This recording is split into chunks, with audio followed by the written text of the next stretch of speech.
As we discovered during our first drive, the Kia EV6 is one of the finest electric vehicles available on U.S. shores, but now that it has arrived, some dealers have hit it with hefty markups.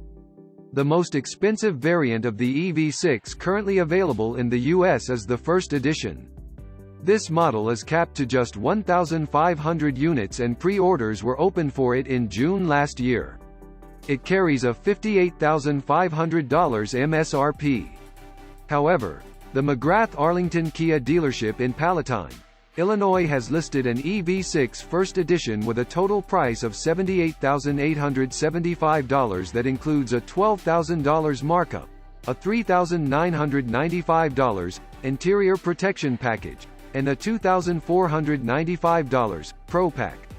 It is unclear if the dealership itself placed a pre-order for the First Edition model or if the original reservation holder pulled out of the sale.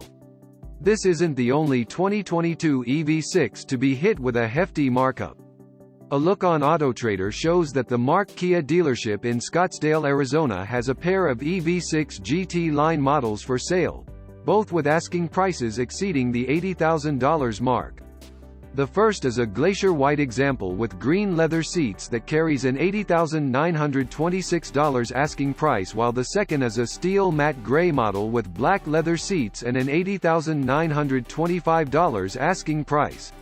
Speaking with Motor One, a spokesperson from Kia said that the company encourages its dealerships to price their vehicles fairly. Dealers are independent businesses, but we do ask them to price fairly and consider customer satisfaction throughout the purchase process, the spokesperson said. While paying upwards of $80,000 for an electric Kia is a lot of money, we recently concluded that the EV6 is the new benchmark in its segment of the EV market. We're confident that the forthcoming GT variant will be even better.